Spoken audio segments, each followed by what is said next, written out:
Welcome back, Officers of the Republic, as your Coruscant Underworld Police Chief AP Gaines here. And the dev talk last night over with the Gambit podcast, Zareth and Gom, was pretty interesting. It was very fun. There were a lot of answers and a lot of non-answers, and a lot of things that I heard in chats afterwards that people didn't seem to pick up on. I'll skip all of the filler, all of the non-answers, because obviously there are some things that are still in development that they can't tell us. And as much as that sucks from a player's perspective, I totally understand that. I mean, it's their job.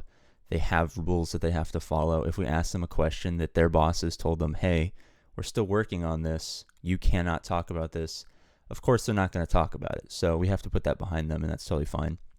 But one thing that I found really interesting was the conversation around Galactic Legends and Galactic Legends counters in the future. Now, Crumb said some things about how they have a future version of the game that they've been testing for months. It's changing, and they're still doing some works and stuff like that. That's fine. We all knew that there's the Swago that we're gonna eventually have to play is the one they're testing. Okay, that's fine. And the big thing about the perceived nerfs, I'm gonna call them perceived because, as I'll explain, they're kind of neutral in my opinion. They're huge nerfs to countering Galactic Legends. So for later game players who love the Theorycraft, that's a big blow, man. That really sucks. I mean, a lot of my friends are really high-end Theorycrafters, and they're really disappointed. I feel for you guys. The reason I say they're neutral is because for a lot of players who are, even with Galactic Legends, maybe they're not like super endgame 6.5789 million GP. They have a couple Galactic Legends. It's going to mix up the B tier teams a little bit. Gas is going to be super powerful. Jedi Knight Luke is still going to be good. Wat Tambor is going to have to be used in different situations. Vader is still powerful, but not necessarily going to be able to one-shot every single character if you get certain things, certain modding, certain team comps and stuff like that. So there's going to be a mix-up in the B tier, which will have trickle-down effects to everything below that. They said they want Galactic Legends to be in a tier of their own, but something that I realized that people missed was when asked about Galactic Legends counters, I don't know if Crumb meant to say this or if it just slipped out, but he completely left the door open, saying that, you can still counter Galactic Legends with non-Galactic Legends in this future version of the game. Some counters that we have right now, like SLKR famously, those Jedi Knight Revan with Jedi Knight Luke counters, those will still work. And that's fine. Okay, some of our old counters will still work. But Crumb he said he's 4.1 million GP. He doesn't have a test account. He's not super endgame. He has tested everything. But he's saying these counters are still going to exist, and that would be either with characters that we haven't gotten into the game yet, Galactic Legends who we haven't gotten in the game yet, and stuff like that. So I think, yes, some of the old tried and true Galactic Legends counters obviously will not exist. Some will remain, but it appears that the state of the game that we're going to eventually find ourselves in still has that Theorycraft potential. It still has that counter Galactic Legends with maybe the B+++ characters, the Gas types, the Jedi Knight Luke types, the Vader types. Maybe it's going to be those characters.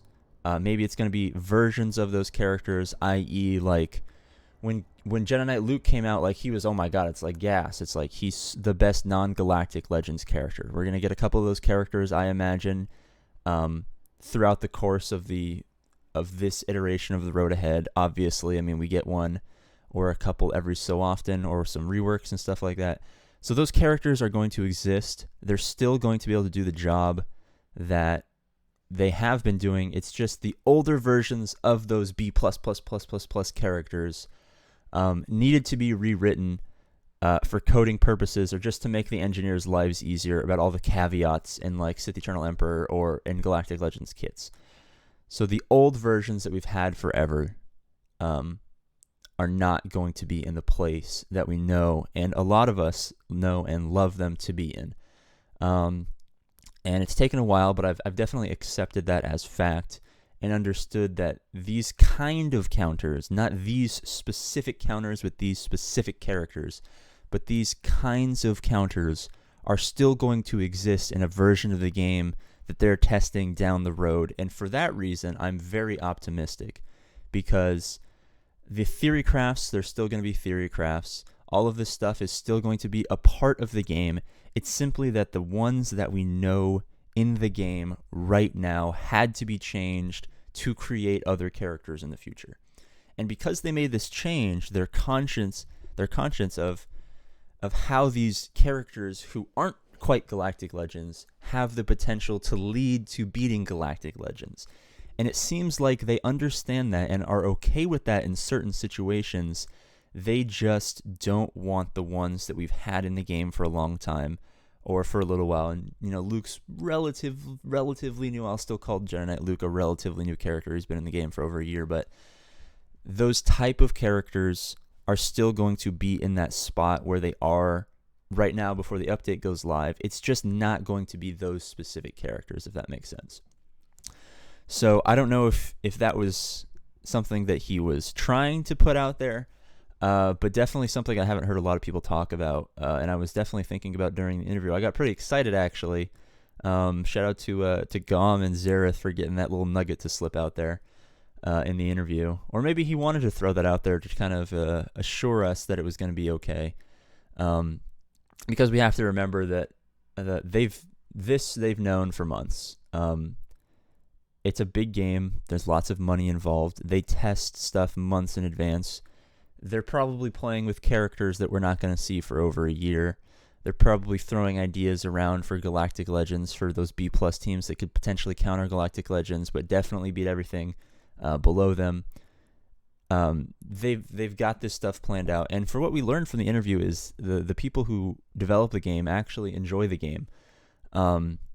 I could tell definitely that Crumb was very excited about all this whole interview process. He loved being on the show. He loved talking to the community. I saw him, even when he was supposed to be paying attention to the interview, I saw him looking down in chat and laughing when certain people said stuff. That was pretty funny.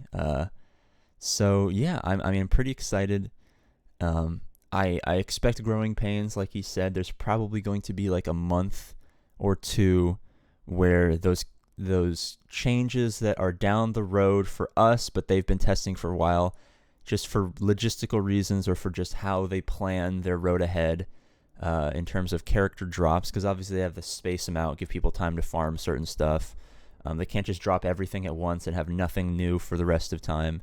So there are going to be serious growing pains in the next coming however long it takes them to pump out these changes. But I definitely left the interview feeling very hopeful for the state of the game, the state of, Galactic Legends, the state of those B++ characters coming in the future. It still remains to be seen what those characters are. Of course, Jedi Knight Luke, General Anakin Skywalker, Darth Vader are big iconic characters. I'm not sure what iconic characters are going to fill the void.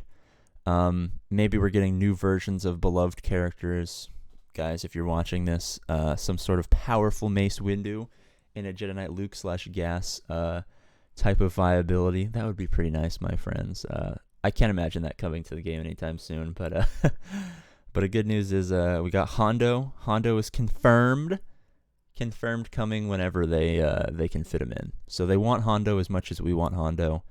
Unfortunately, for us, they have to actually build the game, and we just have to talk about it. So we'll get Hondo one day. That's the exciting part. As always, I love you guys, and I'll see you later.